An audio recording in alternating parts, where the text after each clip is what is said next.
Hare Krishna, Omakyanatimanasya, Sinan Sinan Slakaya, Shakshud Militam Yena, Tasmai Shri Gurave Namah. So, today we will study the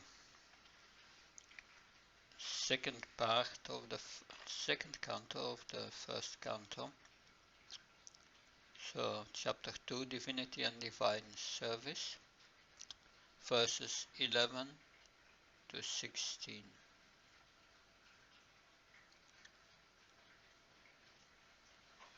Om Namo Bhagavate Vasudevaya Narayanam Namaskritya Naram Shiva Narottanam Devim Saraswatim Vyasam Tato Jim At Udirayat Nastubhaya Sabatresu Nityam Bhagavata Sevya Bhagavatu Tamasluke Bhakti Bhavati Naistiki.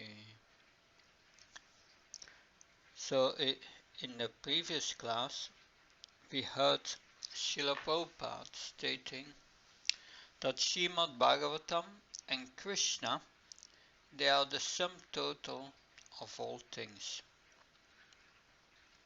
We heard Sukadev Goswami is giving us Srimad Bhagavatam as a torchlight to get us out of the darkness of Kali.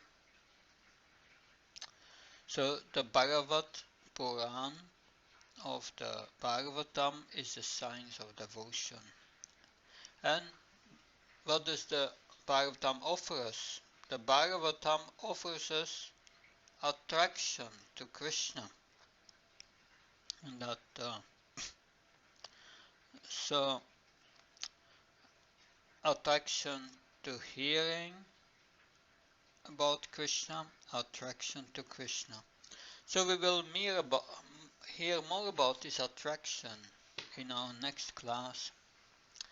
So this is actually the Param Dharma, the goal of life, or it is actually also the means to attain the goal of life.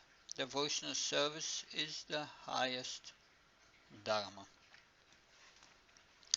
But every Dharma does not lead to attraction, to loving service of the Supreme Lord, to the hearing, to attraction for hearing and chanting about Krishna. It's useless. Shrama eva kevalam. It's a waste of time.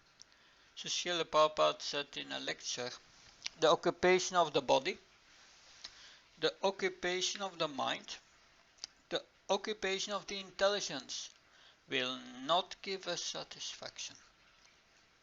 Only the occupation of the soul and that natural spiritual engagement of the soul is bhakti. So we do not find satisfaction in this world. Therefore, only devotional service to Krishna can give us full satisfaction. That service must be a haituki or a pratyata, causeless, without motive and without interruption. This can satisfy the self. We learned also that we should be conscious of our duty to Krishna and see whether or not our activities are leading to attraction to Krishna. That is a self-reflection for all of us. That what are we doing? What are we planning to do? Is it going to help us to give attraction to Krishna? Also see how we are using the fruits of bhakti. We should not misuse the fruits of our bhakti for sense gratification. So this is a warning that Srila Prabhupada gives. And Srila Prabhupada warns us not to become degraded in the name of religion. Our destiny in this world is fixed.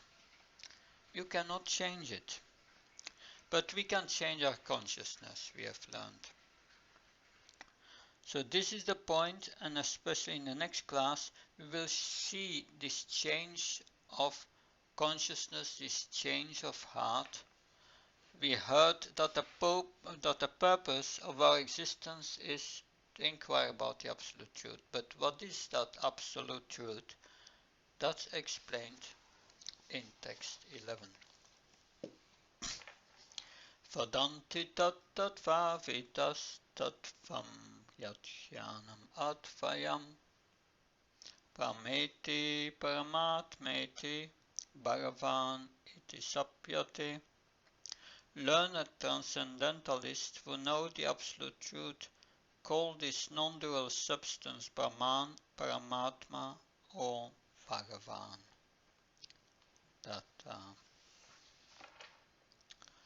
So here we hear what this absolute truth is, that Brahman, Paramatma and Bhagavan.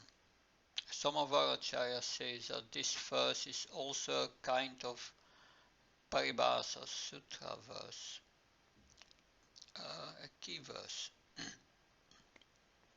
because it defines the absolute truth as Brahman, Paramatma and Bhagavan. So, because the sloka, it's Paribhasya Sutra means the sloka on which the whole Bhagavatam is based. But of course, in fact, there are two Paribhasya Sutras. The second is Krishna to Bhagavan Swayam, which we will hear in the next chapter. That we will discuss this in the third chapter. Yeah. But in the verse of today, this is one type of Paribhasya Sutra. So, in order to understand the absolute truth, the verse says we need to go to the Tattvavits. And the Tattvavits, they have Tattva Darshan, those who see the truth. Those who are Tattvavits, knowers of the truth, they are speaking to us here. Sutta Goswami is quoting the Tattvavits. They say that the absolute truth is realized in three different features, according to the capacity of realization. According to the capacity of our realization, it's revealed as Brahman, Paramatma and Bhagavan. So the Jnanis, they realize the absolute truth as Brahman. They are searching for the absolute truth through mental speculation. And the yogis, they realize absolute truth through Paramatma. And they are searching for the absolute truth through mystic yogic practice, Astanga Yoga. Although they may realize absolute truth through Paramatma, still many of these yogis, they want to merge with Brahman. That's interesting. But the devotees, they realize the absolute truth as Krishna, as Bhagavan, the Supreme Personality of Godhead. And they are searching for the truth through devotional service. So, three different kinds of transcendentalists are described here. The realization of Brahman and Paramatma are partial, because these people, the Jnanis and the Yogis, see the absolute truth from their perspective. Just a moment, I need some water.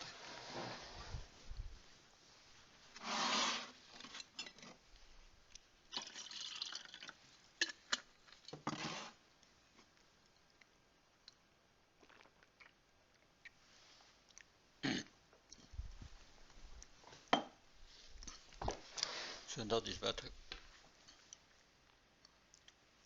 So the realization of Brahman and Paramatma, they are partial realizations. It is said that Brahman realization is Sat, we are eternal. That, and Paramatma realization is Sat and partially Chit. We are eternal, and they have some knowledge that Paramatma is the factual controller of the world, is the doer. That, and then, yes, so this partial, but Bhagavan is Satchidananda, complete realization. So we find these three truths also in Bhagavad Gita. Brahma Bhuta Prashnatmana Shosina Kangasin Sam Sarvesha Bhutsimad Bhaktim Labate Param. Krishna says, this is confidential knowledge. Brahma Bhuta, this is spiritual platform, the Brahman platform. And then in 1861 he says, Ishvara Sarvabhutanam Ridisayunatistati Brahmayam Sarvabhutani Yantra Utai Maya.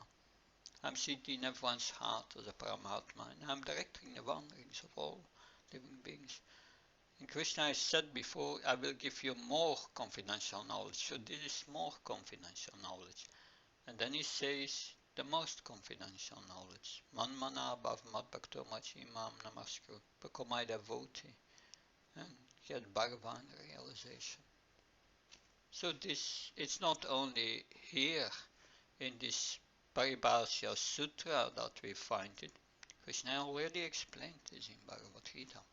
Nothing new under the sun here for those who have studied Bhagavad Gita.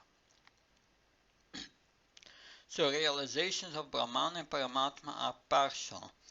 Because these people, the Jnanis and the Yogis, they see the Absolute from their limited perspective. They don't see the whole picture. No, there's only a part of the puzzle, not the broader picture. The Jnanis, they see the light of Brahman. The Yogis, they see Paramatma, and they are enamored with Paramatma. And unfortunately, they think that they must become one with Paramatma, and that they merge.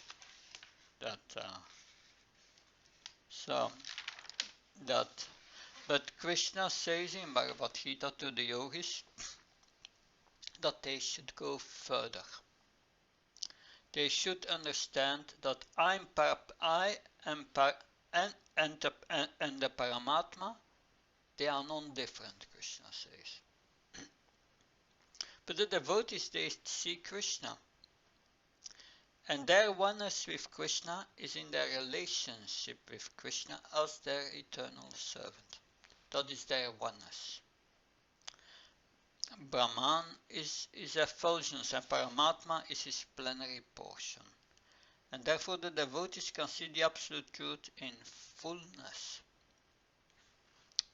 Bhaktisiddhanta Sarasvati Maharaj,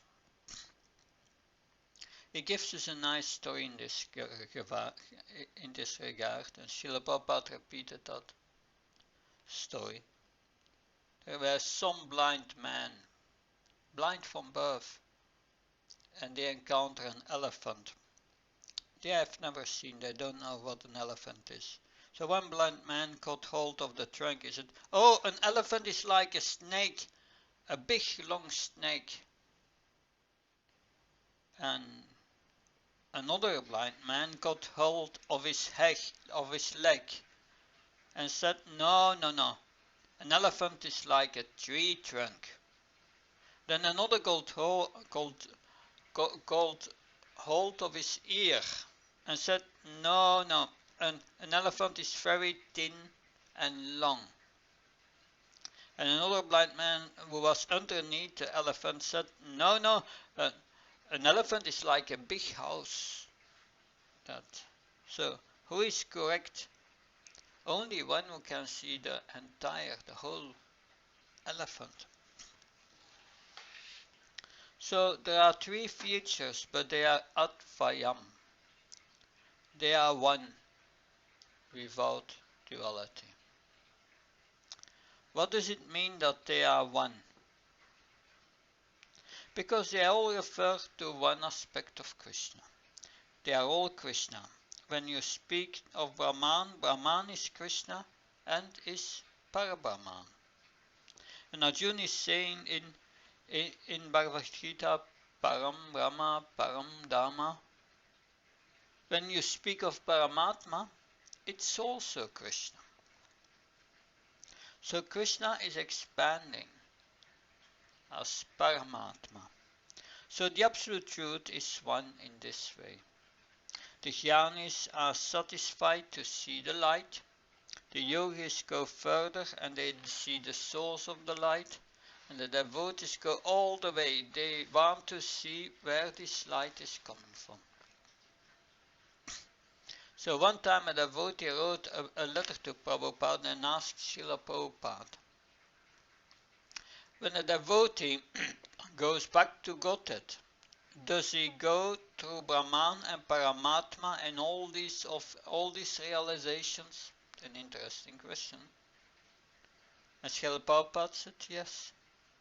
Just as you want to go to the sun, you have to go through the sunlight, then the sun disk, and then you meet the sun. So the devotee penetrates Brahman until he meets Krishna, because he is not satisfied with simply seeing the light. He wants to see his beloved Krishna. That in Sri Upanishad, you may remember, Iranyamena patrena satyasya tam mukam. Oh my Lord, I can't see you because of this effulgence. Please remove it so that I can see your beautiful form. So this is the desire of a devotee. As he approaches Krishna through devotional service, then automatically he will understand Brahman and Paramatma. You do not need to sit in yoga meditation and do all these things.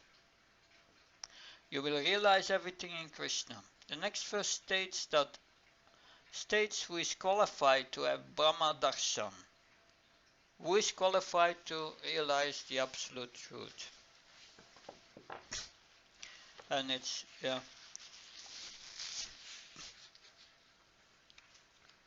like a summary of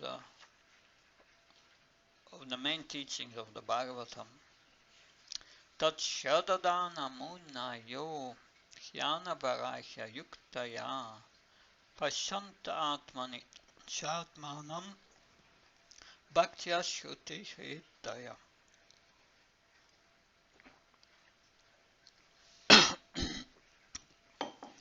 The seriously inquisitive student or sage, well equipped with knowledge and attachment, realizes that absolute truth by rendering devotional service in terms of what he has heard from the Vedanta Shruti. So, Shradadana, that is the first qualification. Sometimes people may say, can you show me God? Have you seen God? The answer is, yes, you can see, but you need to have qualifications. You need to have Shradadana, is mentioned here. This word in the next chapter is repeated. Shradadhanali, you must have faith. You need to have at least a little faith, Shradadana, to see Krishna. That Srila Prabhupada explains many times, only an expert mechanician, he can understand what is wrong with the engine of the car. So what qualification must one have to understand and see God? That Shradadana, first faithful. Srila Prabhupada says, Shradadana means great eagerness to see God. Srila Prabhupada tells this story about a thief who is very eager to see Krishna. A thief went to Srimad Bhagavatam Saptaha and heard the speaker saying, when Krishna goes to the forest, he is decorated with jewels. The thief thought, yes, I must meet this Krishna. He went to Vrindavan and was thinking, I must meet Krishna and get all his jewels. He had so much eagerness that actually Krishna came to him. And the thief said to Krishna, you have so many jewels? Please give me a few of them. I need them very much. Krishna replied, oh, I can't do that. My mother will be very angry. My mother, maybe she will beat me. After some time, the thief got a change of heart. A change of heart. And he said to Krishna, anyway, I don't want your jewels. I just want to be your servant. And Krishna said, you can take my jewels now, you can have them. In this way, eagerness is required. So Mother Narayani tells the following story. One of my godbrothers had eagerness in the same way, she said. He saw Srila Prabhupada, and Srila Prabhupada was wearing a golden watch. He thought, I must go and steal this watch. So he went to meet Srila Prabhupada. After the meeting, he forgot about the watch and became a devotee. And later Srila Prabhupada told him, don't worry, I will give you so much opulence. And it happened when Srila Prabhupada was here, although he had no money, he was traveling all over the world. He became a famous movie producer and actor. And he got 2-3 apartments at Juhu, in the most expensive places in Bombay. It's like Dhruva Maharaj, that you have the desire and then you meet Krishna and then you don't need it anymore. So, but then Krishna still gives it to you anyway.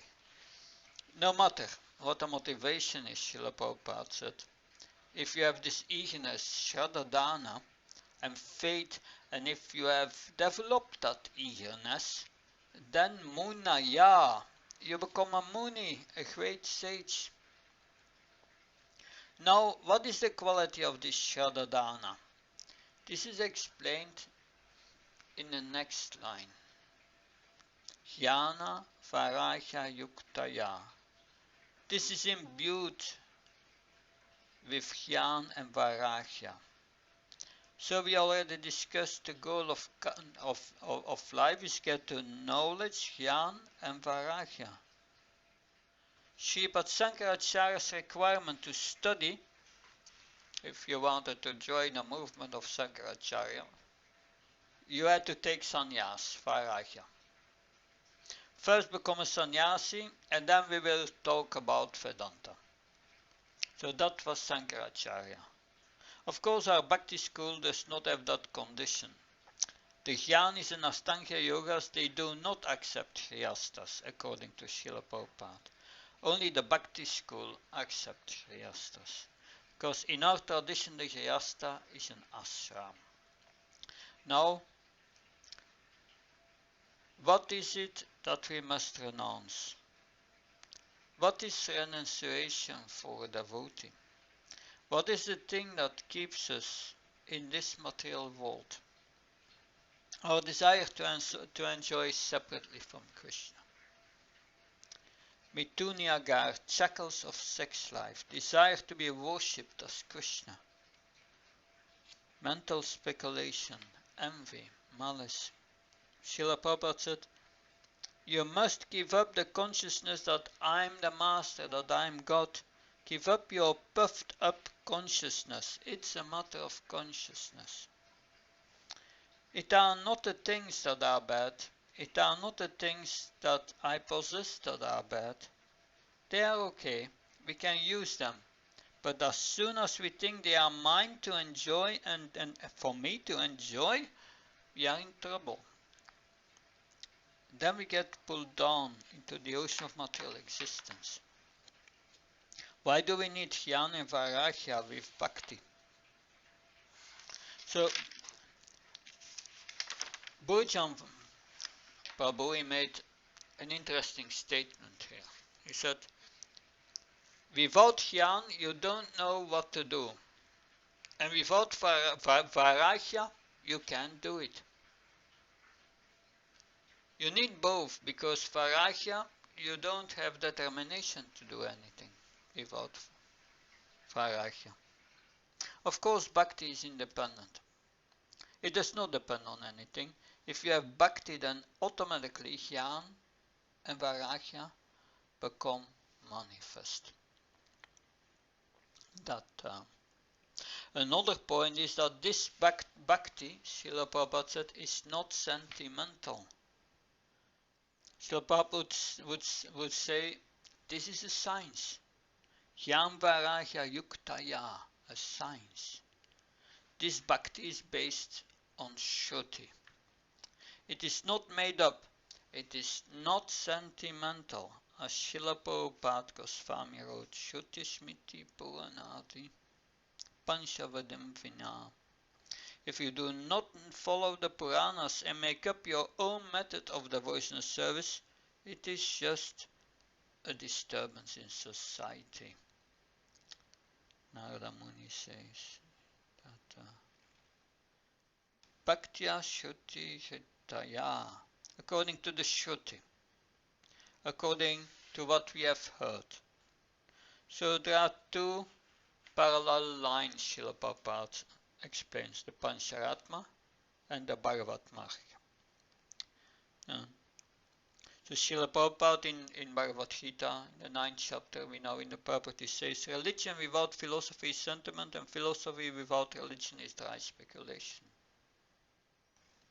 Simply dry speculation will not, simply dry speculation will not attract people.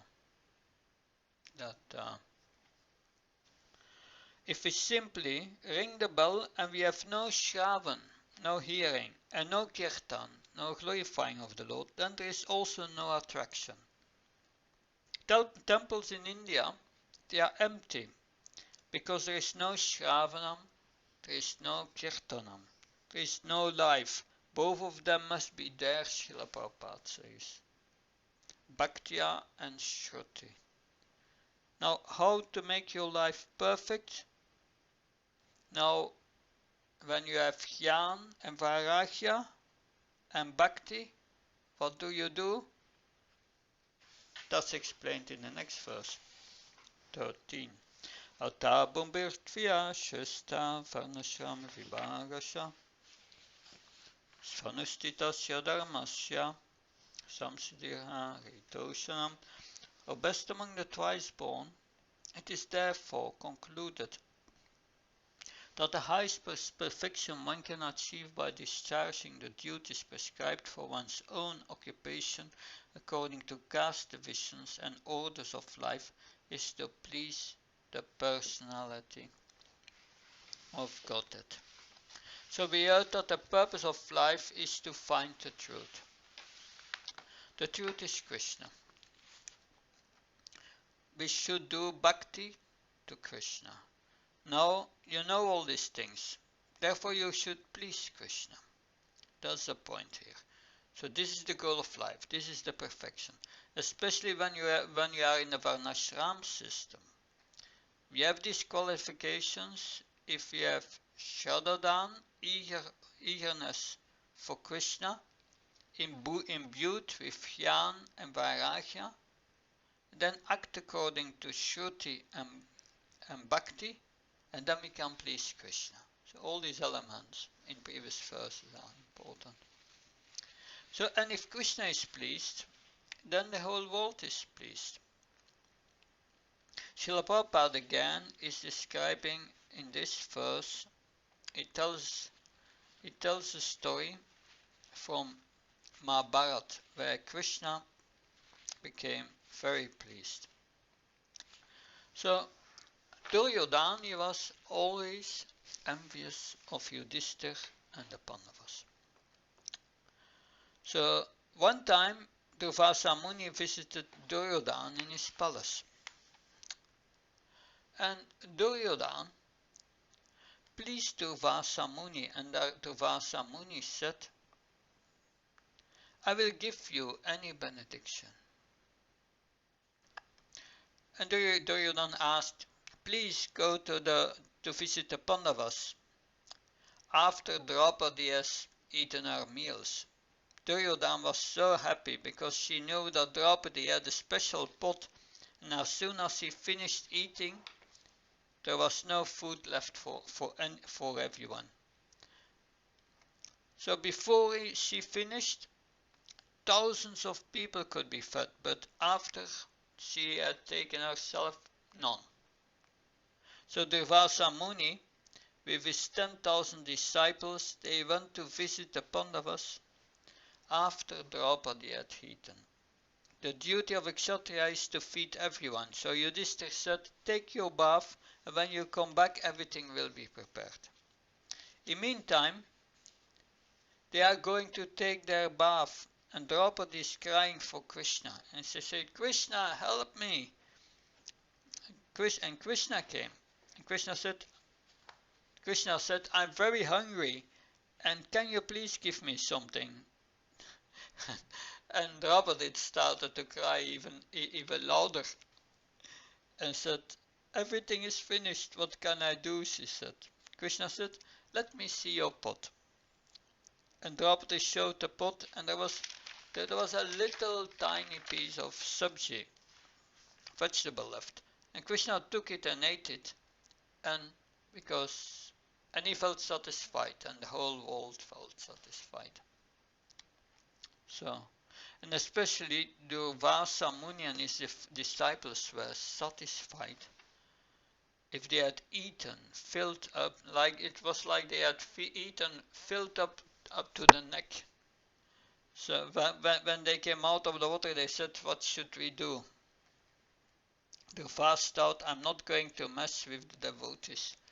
I already got my lesson with Ambarish Maharaj, who is a pure devotee. If we go back then, and they want us to eat, and we can't, it will be a great offense. So they did not disturb the Pandavas. But the point is that Krishna is satisfied. If Krishna is satisfied, then everyone is satisfied. Swarup Maharaj poses a very interesting question. That he asked the question, how do we know if Krishna is pleased? Because here it is said that you need to please Krishna, Sam Siddhir Haritoshna. But how do we know? What's your answer? Please write one sentence in the chat. How do we know that Krishna is pleased? What do you think? That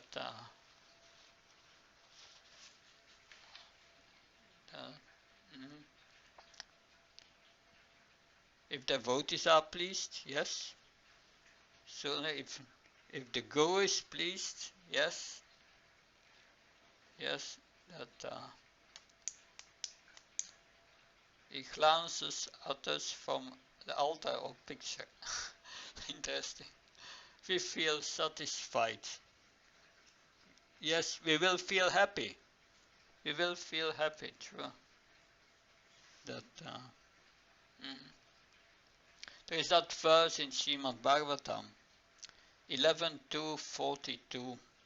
Bhakti Parasanada Bhava Viraktir Anyatra Sheka Trika Eka Kala. That yes, when we serve Krishna, then we have a direct experience of devotion, and you feel satisfied. You feel satisfied. And you become detached from everything material. It's like one takes a meal, and one feels satisfied, experience immediately, and one does not need to eat anymore. Renunciation, it's automatically there. So it's 11 to 42. That's the verse. Yes. Yes. That. So eating gives pleasure, nourishment, and relief from hunger. The same devotional service gives the experience of devotion, direct experience and detachment from other things. But Sasvarup Maharaj said quite a different thing, different answer. And he quoted this verse, Savai Pumsa Paroda Moya Tobhaktera Daksure. So you feel that you please Krishna if you have no material motivation and your service is not interrupted, and you feel satisfaction. That's what he wrote. That you will feel happiness. So he just read 1, 2, 6 and he said that's the answer. So now in text 14, the next verse, Sutta is telling us how you can stay in your occupation and at the same time please Krishna. Tasmai kena manasa bhagavan sattvatam pati shotafya kirtitafya sha teya pucha sanityada. Therefore, with mind-pointed attention, you should constantly hear about, glorify, remember, and worship the personality of Godhead, who is the protector of the devotees. So here we have another therefore, tasma, therefore. If you want to please Krishna, then you should chant, hear, glorify, and worship the Supreme Personality of Godhead. Srila Prabhupada in the purport, in the second sentence, he said that, second sentence, in any of the above mentioned castes and orders of life, the four processes, namely glorifying, hearing, remembering, and worshipping, are all general occupations. Without these principles of life, no one can exist. Activities of the living being involve engagement in these four different principles of life. Especially in modern society, all activities are more or less dependent on hearing and glorifying. So it doesn't mean that if you are a Sudra, Vaishya, or Kshatriya, or anything, this is your duty. It doesn't matter. This is your duty. Whether you are a Sudra, Vaishya, Kshatriya, or anything, this is your duty according to Srila Prabhupada and according to the Srimad Bhagavatam. So how can you satisfy Krishna when you don't know who he is? So therefore, Shotafya, you must first hear to know who he is. And if you know you can't sit there, you have to preach Kirtitavya. And if you speak then Jaya, then you have to meditate. What am I going to say? You need to think about Krishna, because if you think of other things, then that is what you will speak. And one should do puja, worship Krishna. Manmanabhav madbhakto machimam namaskuru. These are required. And in the next verse, especially Smaranam is glorified by Sutta Goswami. Smaranam in text 15. Text 15. Yat anudas Yat anudyasina yukta karma granti nibandhanam shidanti kovidastasya kona koyat kataratim. With the sword in hand, intelligent men cut through the binding knots of reactionary work karma by remembering the personality of Godhead. Therefore, we will not pay attention to his message. So, it said here, yes, one must cut through the binding knot of reactionary work with a sword in hand. Bhagavad Gita, 15 chapters, there is also a different kind of sword mentioned. You should take this sword and cut down the banyan tree, it said. But this sword is the sword of detachment. But here is quite a different sword. Actually, for the Hyannis, they use the sword of detachment and knowledge. But here we have the sword of remembering Krishna. But with this sword we can cut all karma immediately. The karma granti. That Mother Narayana said, when I was here in Vrindavan, I saw a marriage ceremony. She said, very interesting. Vedic marriage, and not one point in the marriage their hands are put together, and many garlands are put around their hands, and coconut leaves, and many other things. And I was thinking, karma granti. That it was so obvious that this is what was happening. So Maya has two potencies. Avarenatmika and Pratyetpatmika. Avarenatmika means that it covers you. Maya throws you in a position that you think, oh, I'm very happy. The hog is very happy. They eat stool. They like it. Pratyetpatmika is, if you try to come to Krishna, Maya takes you away. This is the example Srila Prabhupada gives. Maya covers your intelligence. Srila Prabhupada says that sometimes students come and Maya says, why are you going there? So many restrictions, no meat eating, no gambling, no drugs. Just come here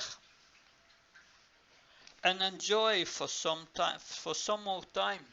Don't surrender there. You have to be independent, under my control. This is Maya's business. Independent, under my control.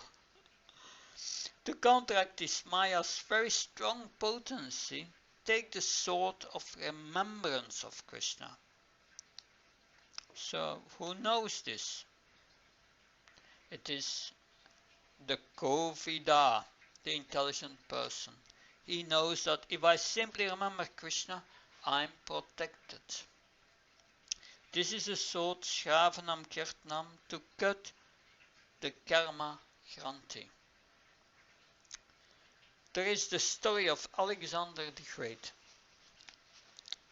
There was a knot somewhere in Delhi, a knot that, and it was set up that it was said that he who could untie this knot would be able to conquer the world. So many people would come to untie this knot, and nobody could do it. So Alexander the Great came, and he took his sword and he cut the knot. So this is what has to be done according to these verses. We will hear in the next verses, in the next lesson, what happens when this knot is undone, when this knot is gone. In the next verse 16, we will hear how we can do this in an easy way. In an easy way. And that's the last verse we discussed today. And so the Susra Socha Dadanasya Vasudev Katarachi Shanmatya Vyavipra Punyatirtha Nishevanat. O wise born sages, serving those devotees who are completely free from all vice, great service is done. By such service one gains affinity for hearing the messages of Vasudeva. So in order to get the sword, we must serve devotees. Syanmat Sivaya. Otherwise we don't get the sword.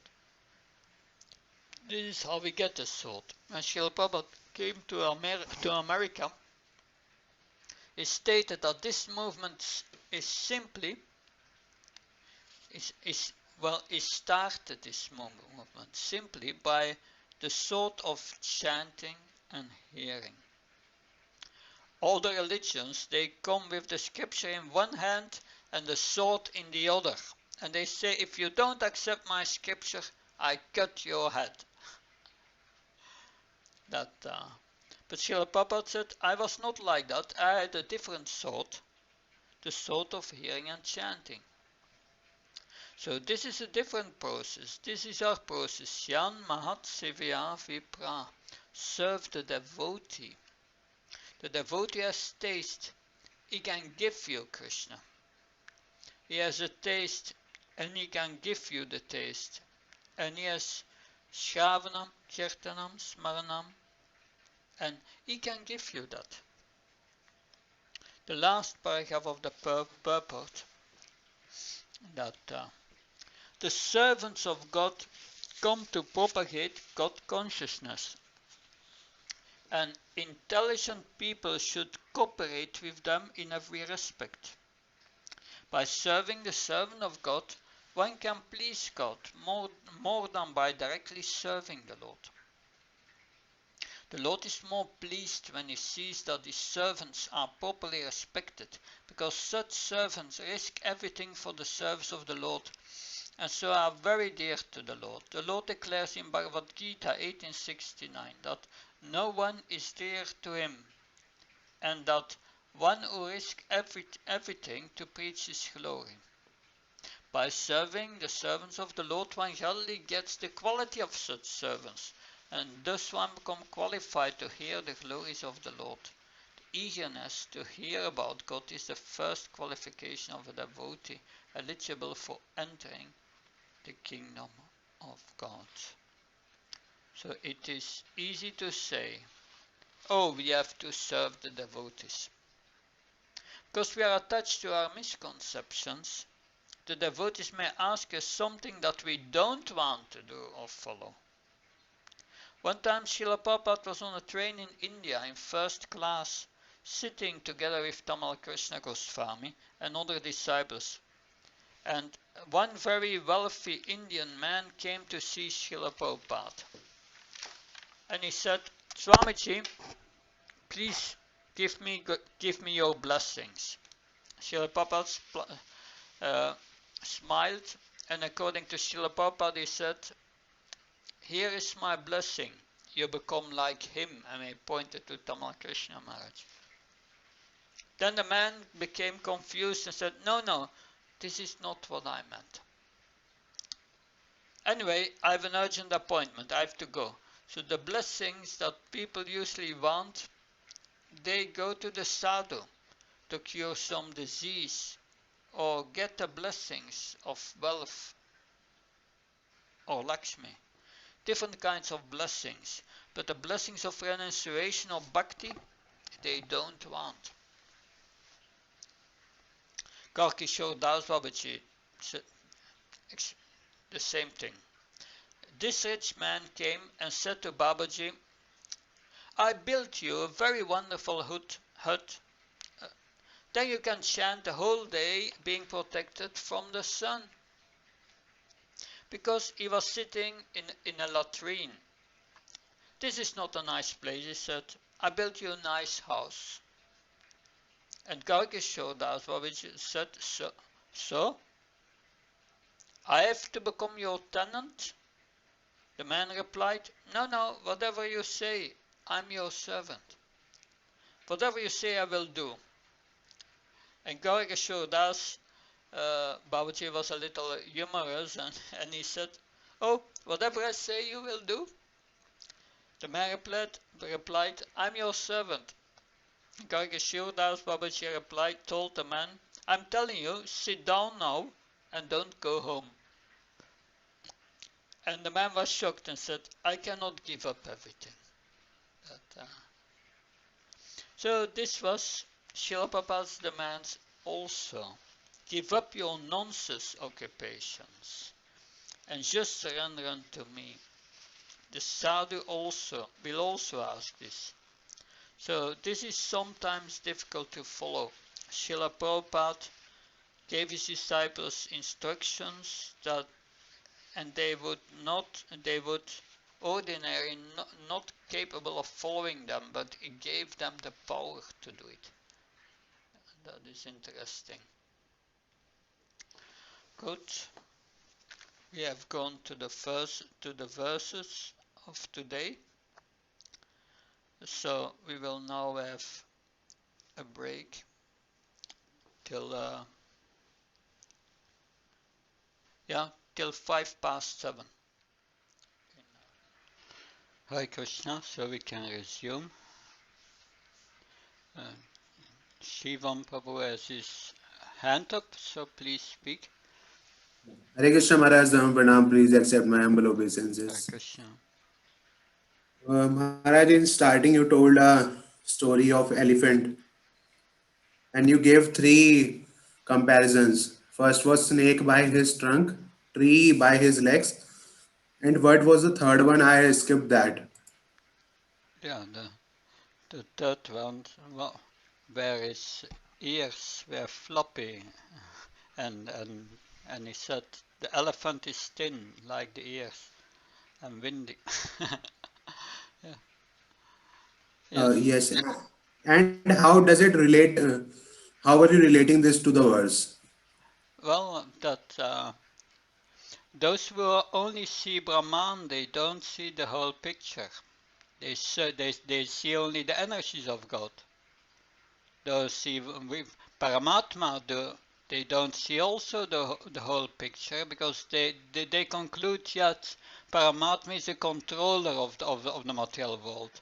But they don't understand that the source of Paramatma is Bhagavan, Krishna. They also don't see the whole picture. So that's the point. Only the one who sees the whole elephant, or one who is situated in bhakti, he understands Bhagavan, and he understands that Paramatma and Brahman is an expansion of Bhagavan. So Jiva Goswami says also in his Sandarbhas that Brahman, Paramatma and Bhagavan are all the absolute truth, but the absolute truth is only fully realized in the Bhagavan feature. And then one must understand there is Bhagavan has his energies. And that's what impersonalists fail to understand. So we don't see the whole picture unless one is situated in bhakti. That's the message here. Is that clear, Shivam? Yes, Maharaj. Thank you so much. Hope your health is also good. Thank you. Good. So, Shyamananda Prabhu, please. Thank you, Maharaj, for the nice lecture so far. My question is, you said Krishna is also Paramatma, so sometimes I have already had many questions, like in a devotee's heart, is there Krishna or is there Paramatma? So they see this difference. They don't want Paramatma to be there, but they want to be Krishna, to be there, but they don't feel qualified yet. So can you talk something about that? This answer is given in the Bhagavatam in 3.9.11. 3.9.11. Tvam bhakti yoga paribhavitarit saroja aseshu texite pato natuna tapumsam yat yata urgaya vibhavayanti tat tat vapu panayase sadanugrahaya. O my Lord, your devotees can see you through the ears by the process of bona fide hearing, and thus their hearts become cleansed, and you take your seat there. You are so merciful to your devotees that you manifest yourself in a particular eternal form of transcendence in which they always think of you. So that means for devotees that Krishna will become attracted to a particular form of Krishna. And that particular form is called Ishtadev. And Krishna will manifest us in our heart in that form that we feel attracted to. And yes, Krishna reciprocates according to our surrender.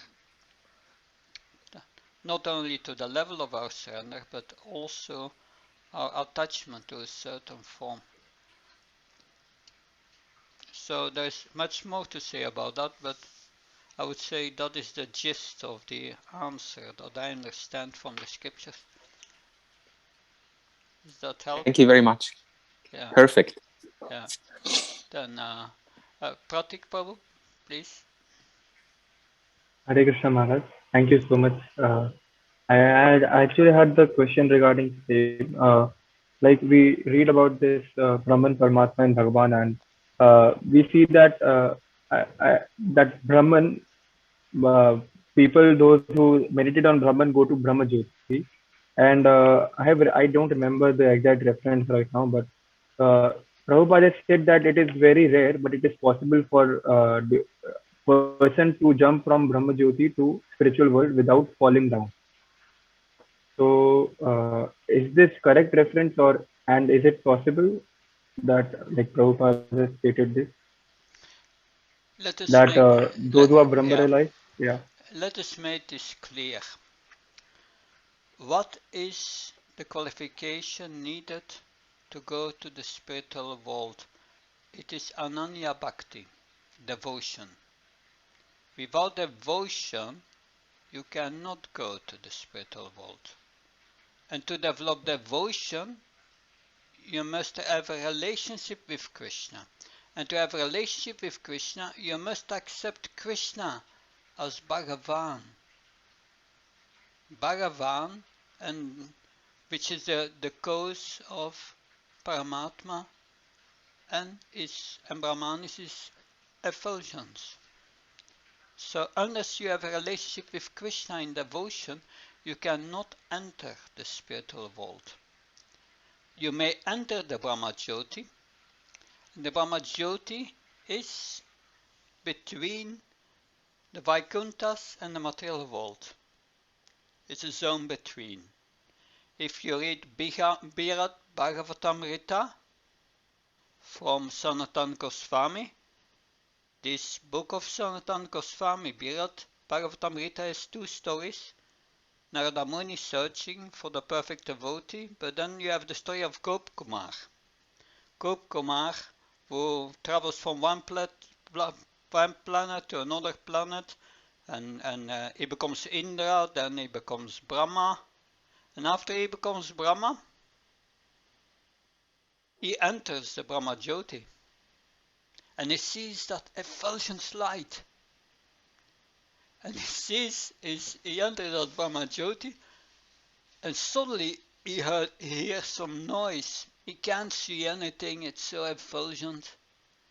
But then gradually he starts to see, and he sees Lord Jiva coming on his bull Nanda, with many of his followers doing kirtan in the Brahma Jyoti, chanting Krishna's names. And it is said there, Lord Shiva does that because that is Sada Shiva. It's not the Shiva that we find in the material worlds. They are expansions of Sada Shiva. But Sada Shiva is spiritual, completely spiritual. And there, yes, he wants to liberate all these impersonalists by making them Krishna conscious. But unless you are Krishna conscious, you cannot go to the spiritual world. That's no way to enter it. You must have a personal concept of God and accept Krishna or Narayan and serve and understand you are a servant and engage in that, and then you can enter the spiritual world. We see the 4 Kumaras. In the beginning they were not devotees, but they were able to go to the gate of Vaikuntha, but they could not enter. But then they saw Lord Narayan coming for the first time, Lord Narayan, and immediately they became devotees because they were already pure. They had already the Brahman stage, but from the Brahman stage you must go to spiritual activities and go beyond. So liberation is for a devotee, liberation is only a stage in his development. That's what we said before. This devotee asked that question, are we going through Brahman realization, Paramatma realization, Bhagavan realization? And Srila Prabhupada said, yes, we go to these stages. That if we are Nishta, become completely pure, and we will discuss these stages in the next class, and you come to Nishta, then you are liberated. And then when you start serving Krishna after Nishta, you will feel rati, attraction, and ecstasy shortly coming. Because the heart is already pure. But first, you must come to the Brahman level and go beyond. But you can only go beyond with bhakti. Does that help, Patrick? Yes, Maharaj. Thank you so much. Okay. Especially the point you made about Shivji was wonderful. I did not know that before. Yeah. Thank you so much. Hare Krishna. Mother Lila Madhuri, please. Hare Krishna Maharaj, Dandavad Pranam. Maharaj, we keep hearing that to please Krishna, we have to please our spiritual master. That means the parampara, that means the senior devotees, Yeah. and it goes to spiritual master and then the previous acharyas. Yesterday you had given one example that when one devotee went and asked Prabhupada that what should I do to please Krishna, Prabhupada said, what do you want to do? So finally, Prabhupada gave an option to that person to whatever he wanted to do. So now my question is, so when we are serving, how much I should expect myself to be satisfied instead of making my spiritual master or my senior devotee who is guiding me? Or can I expect, first of all, can I expect that I should be satisfied when I'm doing some service? Thank you. It's a very important question, but let's look at it from another side. It is the spiritual master's duty to engage the disciple according to his psychophysical nature, the body that he has, the qualities that he has, the talents that he has, and what he likes to do. Yes, because that will keep the disciple satisfied materially, and he makes spiritual advancement. So that is a very important aspect, and every spiritual master should understand this point very, very well. That does not mean that the disciple should not do something, But what he does not like and what's against is dark nature. Sometimes one has to do that, but generally one must be engaged according to one's nature. That like if once a year the spiritual master may ask you go in December on marathon book distribution, and it may not be your nature to distribute books, and you do it as a sacrifice. But generally one should be engaged in according to one's nature, because otherwise it will be very, very difficult. So that is an aspect of the spiritual master, to engage the disciple according to one's nature. And yes, we are there to please the spiritual master, and but that aspect is included. It's the duty of a disciple to engage the disciple according to his nature. So that is a main point I could make on that, Mother Lila Madhuri. There may be more points to say about this, but what do you think?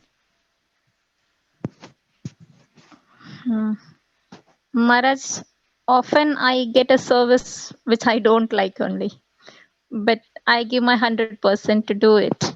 Yeah. So I just wanted to know whether I'm doing it right or not, or should I respond in a different way to inform my senior that I'm not interested in doing this service, or should I do continuously whatever I get? Yeah, that is difficult to say, because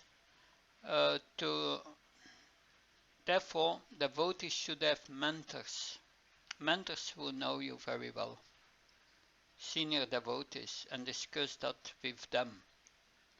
That is also an important aspect. That there may be reasons for you that the service you are doing is difficult according to your nature, and there should be a possibility to discuss that with the spiritual master, with mentors, but always in agreement with authorities, and you explain the reasons why you feel it's difficult for you to do that on the long term. On short term, we must tolerate.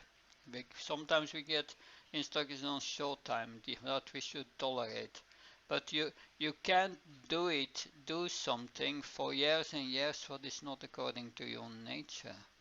I've seen many times brahmacharis, book distributors, they joined a movement that they would not even look to a woman, that completely renounced, and they would go on book distribution, and they said, I will never marry, but 3 years later they were the first to marry.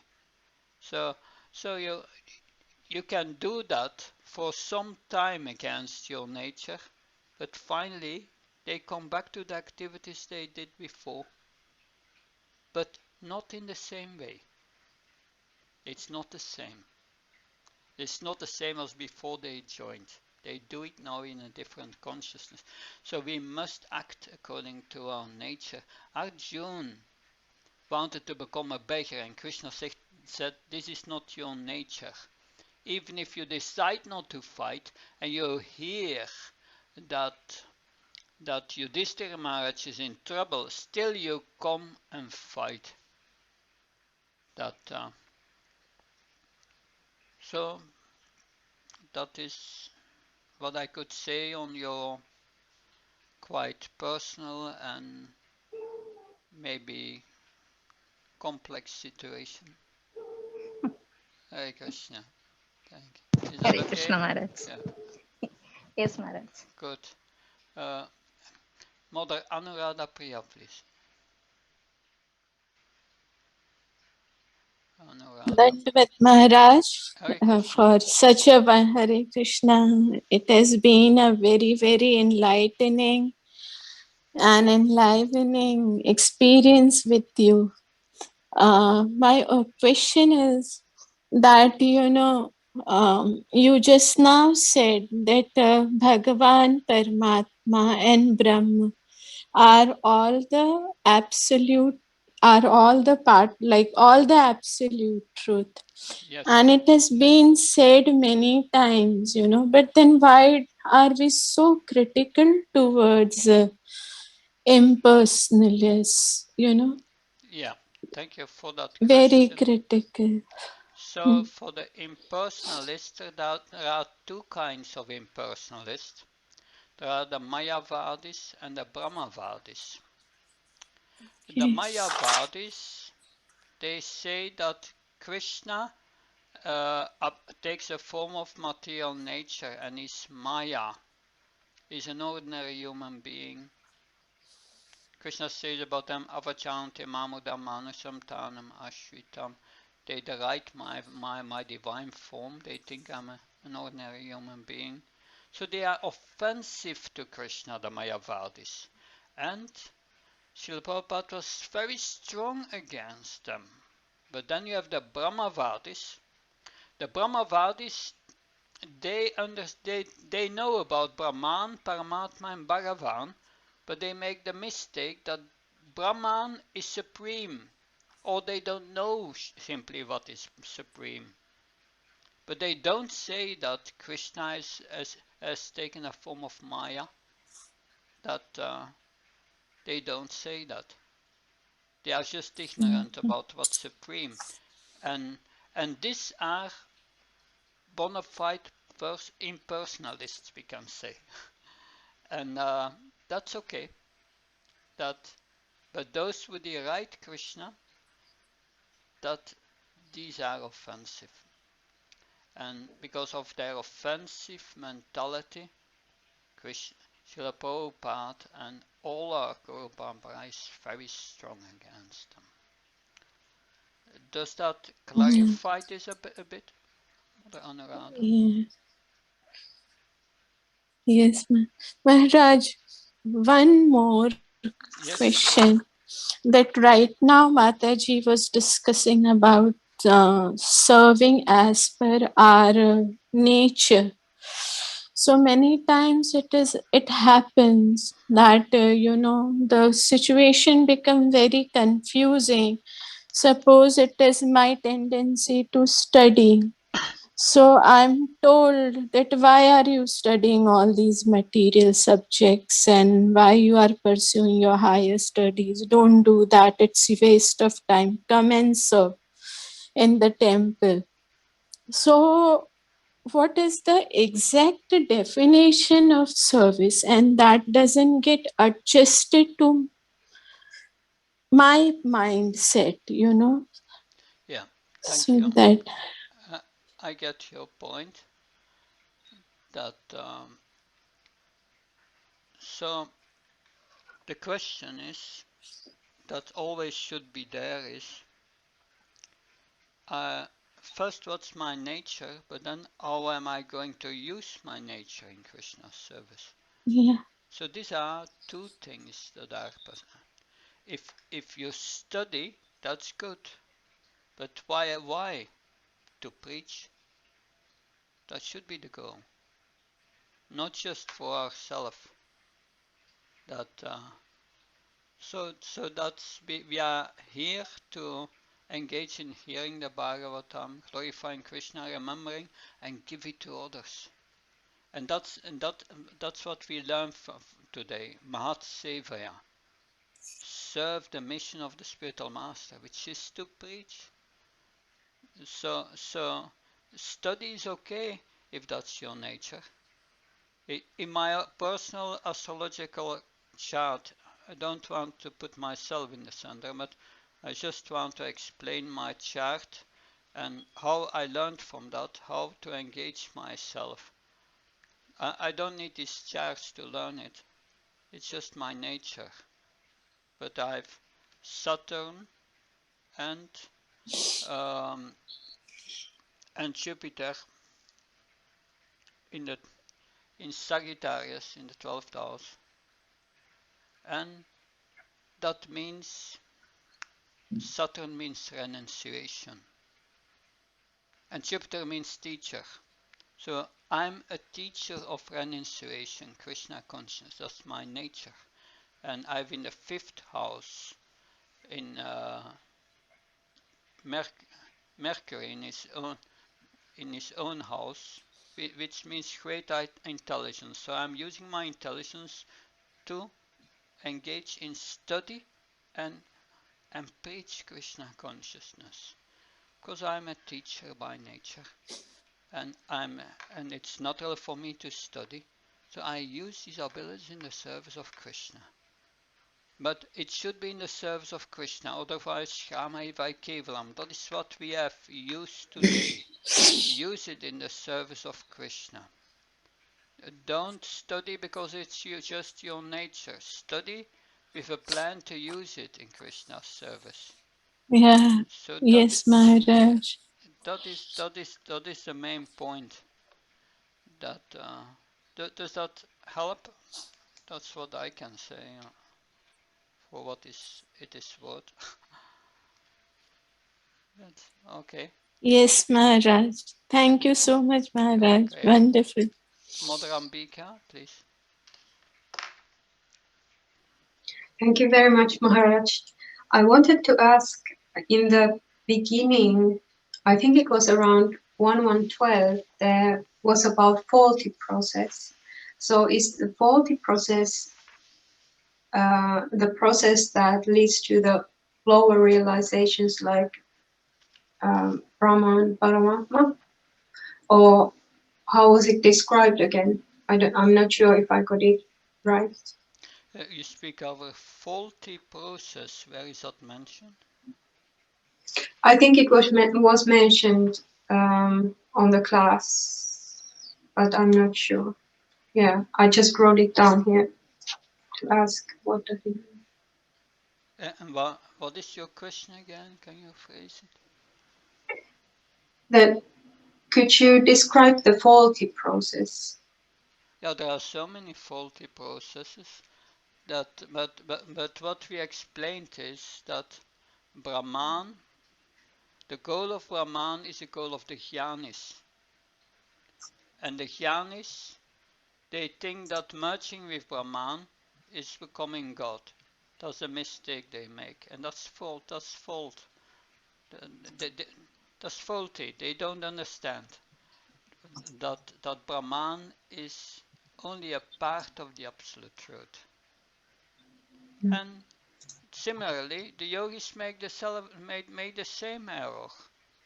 They think that Paramatma is the goal, who controls material nature. But Paramatma is just an expansion of Krishna which exists in the material world. They don't see the broader picture.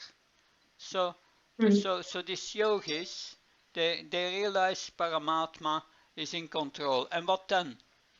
They stay in the material world, that's all.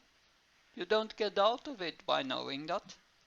Then you must understand, one must understand what's the source of Paramatma. It's Krishna, who is the source of the material and spiritual worlds. And there are spiritual worlds, and I'm in the material world, I'm in the wrong place. And how to get out of it?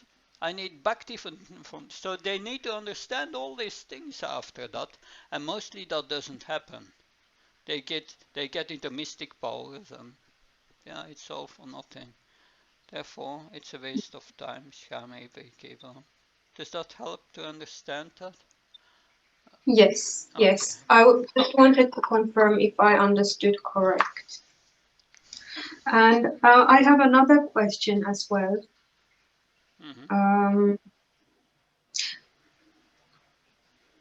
There was a code about how devotees being properly respected please the Lord. So where was that code from? A code that the Lord? Can you repeat that? When the devotees are being properly respected, then they please the Lord. It pleases the Lord. It pleases So the it Lord. was some quote. What is this code? That's your question. Yes. Yes. Yeah. That is a big science, because the code means acting according to Vaishnava etiquette. Acting Trinata Pisnitsnet Avisisnam Aman Namadadana Kirtanyasdari. Very humble, serving, tot Vinepana Partner, Pariprishna Sevio, Protection Detegiam, Jana Statvadashna. These are all codes that but the essence is that engaging in their mission, and that's the same mission as Krishna's mission. That's the essence of their instructions. That yeah, but avoid offenses. Again, engage, deal them, and serve them with Vaishnava etiquette, and that's also an art that we must learn. Avoid offenses. That yeah, it's not easy. Offenses in the mind. They are not counted in Kali Yuga, they say. That's a good thing. That Really, they don't count at all. no, offense in the mind do not as long as you don't do it in the practice, then but and in Kali Yuga the good thing is, even if you think good of a devotee, that counts. That counts, even in the mind. But the bad things not. That's otherwise in Kali Yuga we will be and that's interesting. But of course we must cultivate the inner appropriate attitude.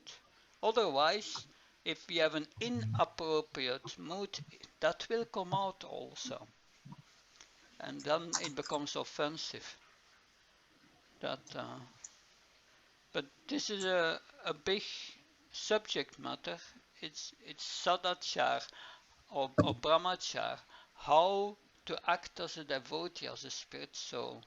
And that we learn in the Bhagavatam with so many examples. So it's a big science how to do that. There is not just a short answer on your question in that sense. Does that help? Yes, thank you very much. Okay. Then we have Rajeshwar Gauranga Prabhu. Hare Krishna Maharaj, Dandat Pranam. Maharaj, in Srimad Bhagavad Gita 7.4, in Parpart, Srila Prabhupada mentioned that the Paramatma manifestation is not eternal in the spiritual world. No. The Paramatma manifestation is not eternal in the spiritual world. So my question is, when devotee departs for Golok Vrindavan, so what happens to the super soul? So super soul leaves the body and goes another place, and because here it is mentioned that it's not eternal in the spiritual. Eternal means that means temporarily exists, and also I mean I can understand that statement, Maharaj. What is the position of super soul?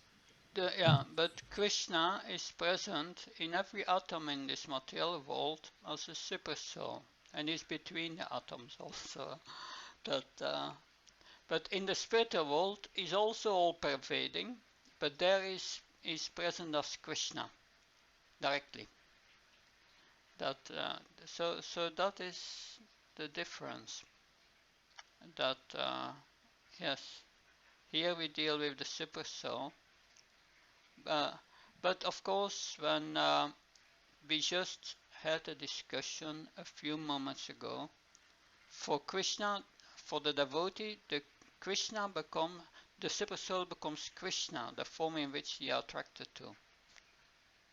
So when he goes, that must happen before we go to the spiritual world, and we come in the spiritual world, and we see also Krishna there, the same.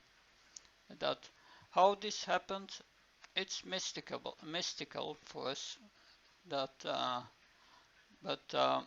Yes, the function of Paramatma in this material world is not needed in the spiritual world, because Paramatma controls material energy.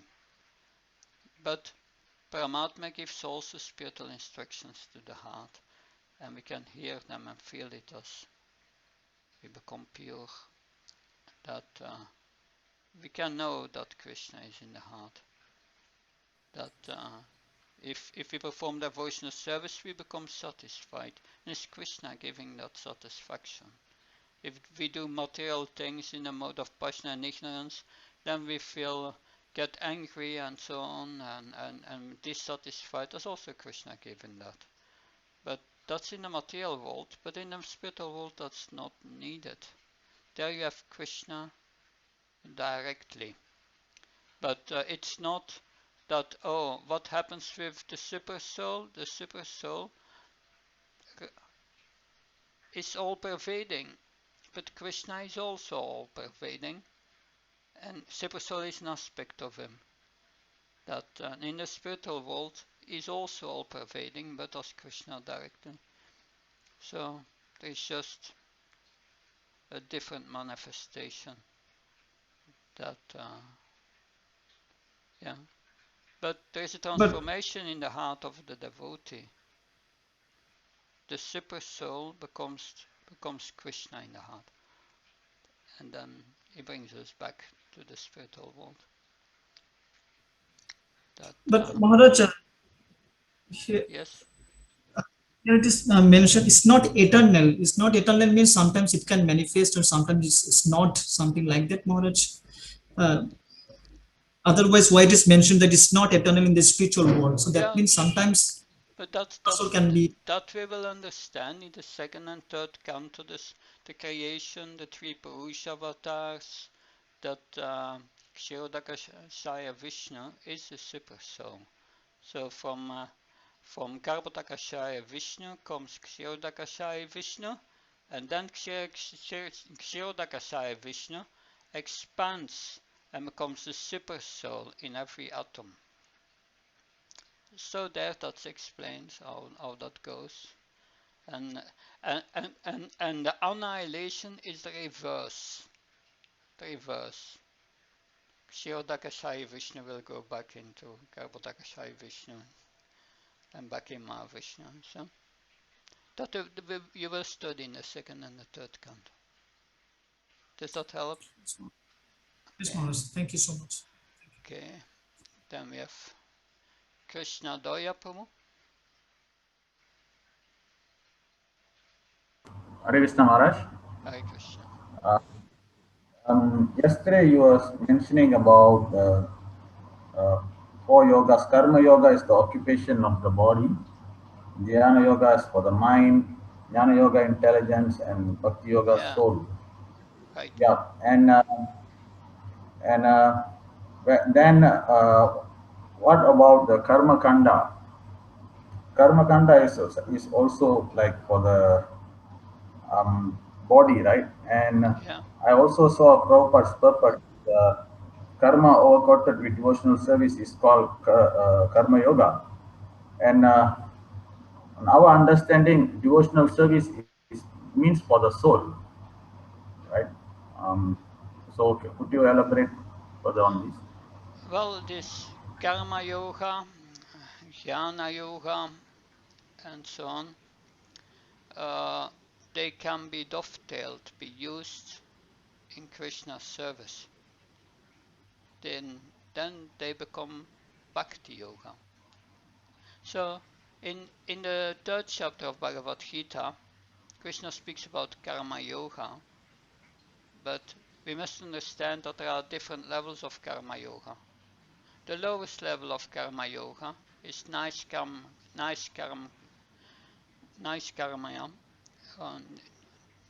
karma. Nishkam karma is that's where Krishna says in Karmanivatakarse Mafalesh Katajna. You do it out of duty without being attached to the results. That's Nishkam karma. So Krishna is not involved here. That you do it and you become not attached to the result. That's the lowest. But then the next level, Sagnarta Karma Noyatra Lokayam Karma Bandhana. Krishna says, you do it as a sacrifice for me. So we work, and we give the result to Krishna. While we work, we don't think of Krishna, but at the end we give the result to him. That's a little higher level. And then a more higher level of karma yoga is that I'm doing the activity itself for Krishna. That and I think of Krishna while doing the activities. And then gradually we become purified. And we give also the result of Krishna. And then a higher level of karma yoga is I'm doing it out of love for Krishna. Out of love. That and I think always in ecstasy when I do my service. So these are different levels of karma yoga. And it's a process by which karma yoga gradually comes bhakti yoga. And that we should never forget. That progression is there. Why does Krishna speaks about jnana yoga in the Bhagavad Gita and about Ashtanga yoga? Because not everyone is ready to accept him as Bhagavan. They accept him as Paramatma or Brahman, and he wants to engage them in service according to their level, and by that they become purified. But the purification, Bhaunam Jnana Namati Jnanam Pavachate, Vasdev Samamati Savatma Sudurba, the process takes many births. And Krishna does not advise it. It said straight come to Bhakti Yoga. So that's a gradual process. But it's Krishna's compassion. He is also concerned with those who don't accept him as Bhagavan, or who don't yet understand that is Paramatma. So that this is important. That this goes back to understanding Bhagavad Gita and why Krishna speaks about all these yoga systems. He could have made Bhagavad Gita very short. In the first verses, and then go to the conclusion in the 18th chapter. He says, Sarvadam Prachya Mamakam Samvacha, all the other yoga systems, forget it, he said to Krishna. But he does not do that. He's concerned with everyone. That everyone would take shelter of him, a true Brahman or Paramatma. For Krishna, are Mahatmas, great souls, and he wants them to advance on their level of understanding. Krishna Doya Prabhu, does that help you? Did I understand your points correctly? I think I got that, but my question was, is it not the devotional service is for the soul, but it is mentioned that it is for different yoga is for body, mind, intelligence, and soul. Yeah, right. That's only Bhakti Yoga will satisfy you. The soul wants love, to give love, and to be loved. And that is Bhakti, pleasing the beloved without asking something in return constantly. Savaipum saparodharmo yato bhakti adoksha ahait kapatiyata yatma subhashirati. That only will give one satisfaction.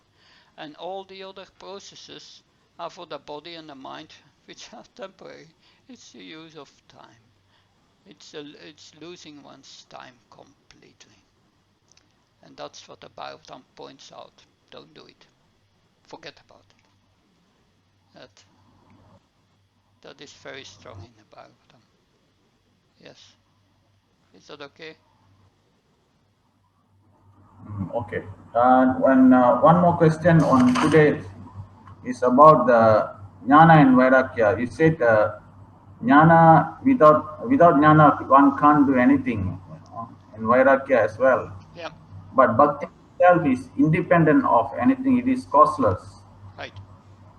So can explain further on that? Yeah, that's mystical. That means If you start to perform devotional service, Krishna gives you realizations from within the heart. He gives you the attachment. You start to understand that all material things are useless. That's realization. That's realization. You understand to give pleasure to the body and the mind, and I have to die. I lose everything. It's useless. It's a very strong illusion in this world. But only by serving Krishna, he gives you that realization within. You become detached of things, vairagya, and you get knowledge. You start to understand, I'm not his body. I'm pleasing this mind, and this intelligence will not make me happy. Nothing will make me happy in this world. And that's realization. So that therefore, jnana and vairagya depend on bhakti, and not at the other side. But if you cultivate at the same time jnana and vairagya, it will be helpful in your service, in your spiritual advancement also. So you can cultivate externally from hearing, and internally Krishna, by devotional service, Krishna gives you realizations. Even if you serve the spiritual master by hearing the knowledge, Krishna will give you the realizations. But it's finally always Krishna that gives you the realizations. You cannot do on your own strength. I will study and this and that will not help. It's the mercy of Krishna who gives you the realization to the heart. The dami buddhi uham tam. Yena mam upayantite. Only with this knowledge you can go back to the spiritual world. Yes. Important that comes back again and again in the Bhagavatam. So Krishna Doya Prabhu, that do I have any hope to answer your questions? I'm afraid yeah. nonsense. Yeah, I, I think I have heard something like this. The cause of bhakti is bhakti, and the goal of bhakti is also bhakti. Yeah, So bhakti means, is independent, and before mercy of the Lord, I think it is the mercy of the devotee itself, right? yeah, the mercy of the Lord comes to the mercy of the devotee, Mat Sevya. Right, you are right. Okay, good. Let's hear from Advaita Krishna Prabhu is waiting already some time. That we have 9 minutes to go, Hare then we Krishna. have to stop. No, I was lost a little bit because I got disconnected for a little while, Maharaj. Anyway, thank you. Um, I have 2 points. Just reflecting also on what Krishna Daya Prabhu was saying, because there's that verse, he says, Vasudeva Bhagavati Bhakti Yoga Prayojita Chanayati Asu Vairagyam. By performing devotional service, you'll get jnana and vairagya as a byproduct.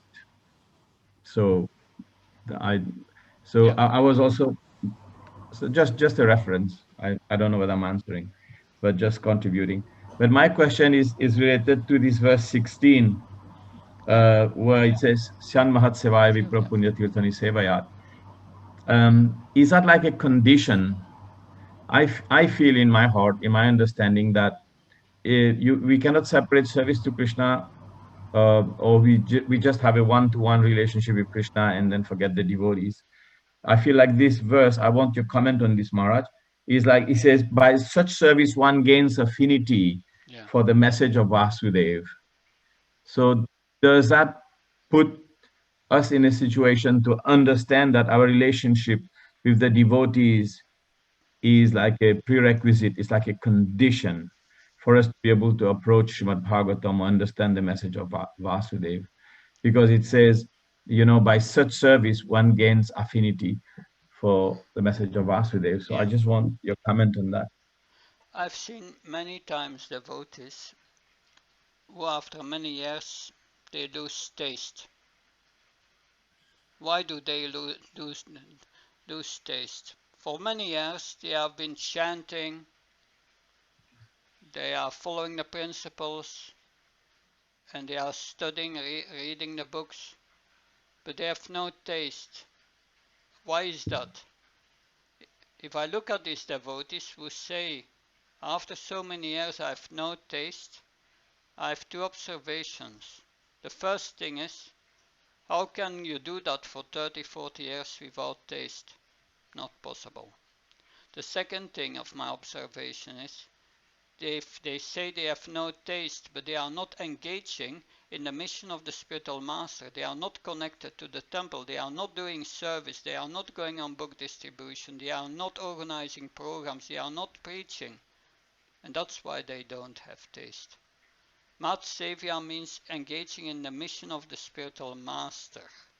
The mission of the spiritual master is spreading of Krishna consciousness. Krishna's mission in Bhagavad Gita is Yadaya Dai Dharmasya Glanir Bhavata Bharata Abhyutanama Dharmasyata Dadmam Chijamyam. I am there to re-establish the principles of religion, to re-establish Krishna consciousness. So that's a condition to get taste. Engage, please the spiritual master by engaging in the mission of the spiritual master. And at the same time, one hears with attention. And this combination is a formula to get taste. That's what we learned today. And that is the essence, I would say. This combination is very important. That if you just think I'm going to be a devotee, I'm chanting and I'm reading and it's okay, one will not get the taste. That is, and therefore I call this verse the taste-giving verse. If you know how to get taste and make spiritual advancement, look at this verse, because without taste we cannot advance. Advancement means getting taste. Paramdristvani Vartate. Does that help, Advaita Krishna? Yes, very much, Maharaj. My understanding on this is also if as a devotee in the movement, and we are, we are made of the mercy of the devotees around us. Because without the mercy of the devotees around us, I don't see how we're going to progress.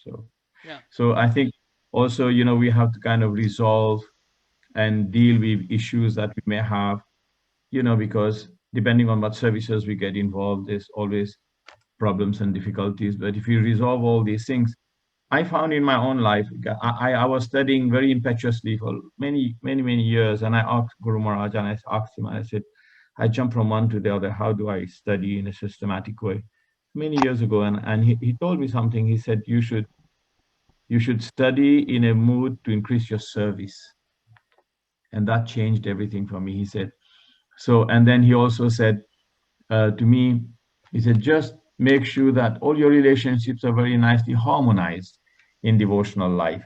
He said, otherwise there is all different little tidbits of offenses and negative feelings and negative views about these devotees and that devotees, and then it hampers your study and your service.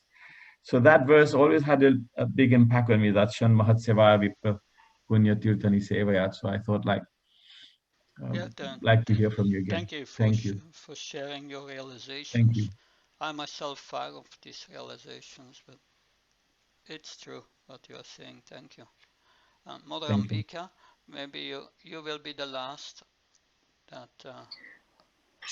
Okay, thank you.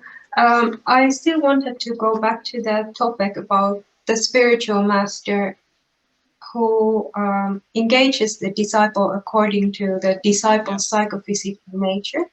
So is there some type of process that at first the attachments need to be cut, for example, or bad propensities have to be cut or purified before the spiritual master can engage according to the nature?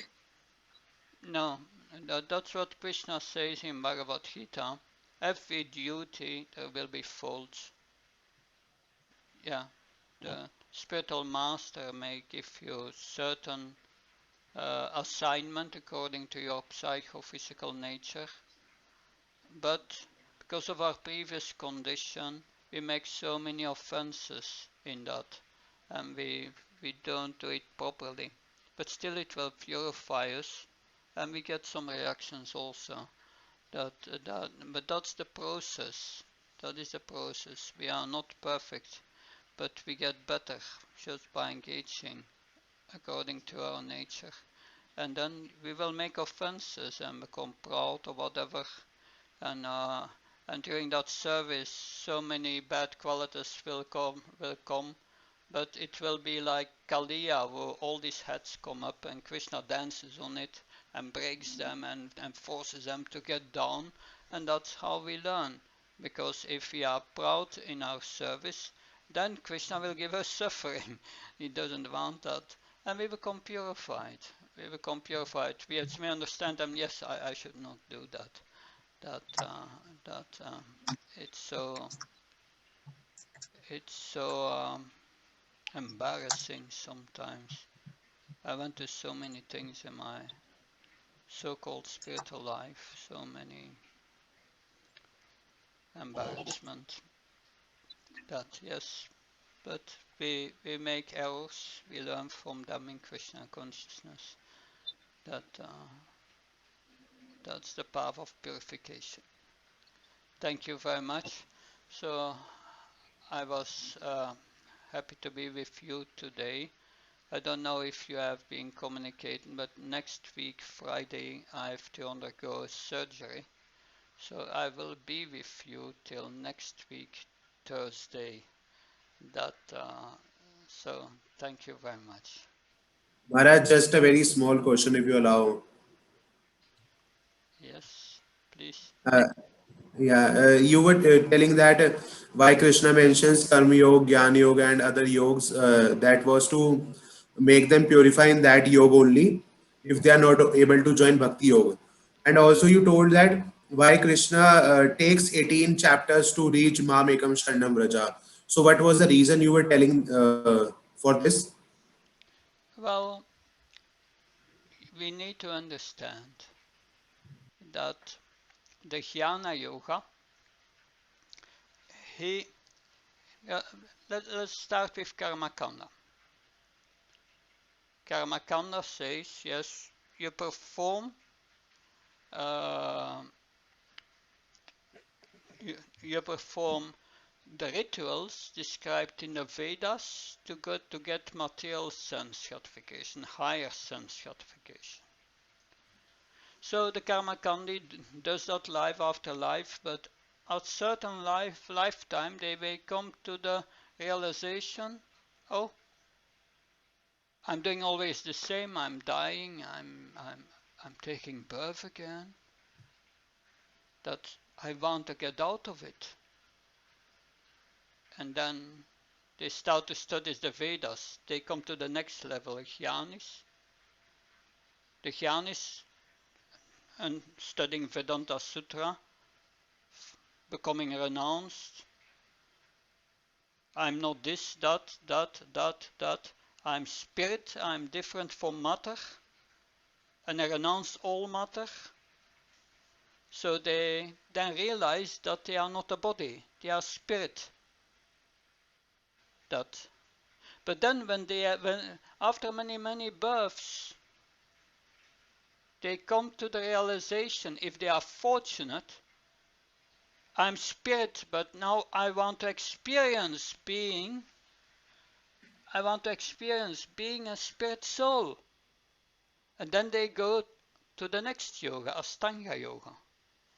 Ashtanga Yoga, eightfold mystic yoga system. They perform all these yoga postures and so on. And finally they come to the point of meditating.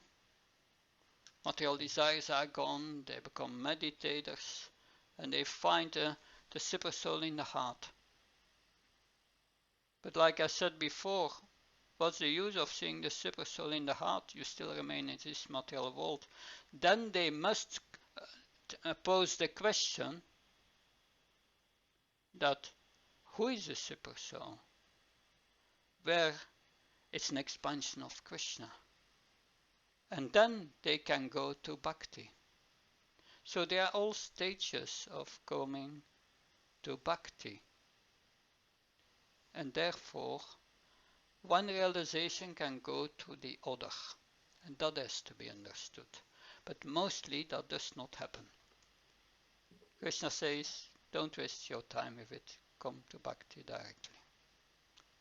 That is what Bhagavad Gita says. Thank you very much. I look forward to see you tomorrow for the next section, which is mostly the most important section. It's an analysis of the whole process of devotional service. Thank you very much. Hare Krishna.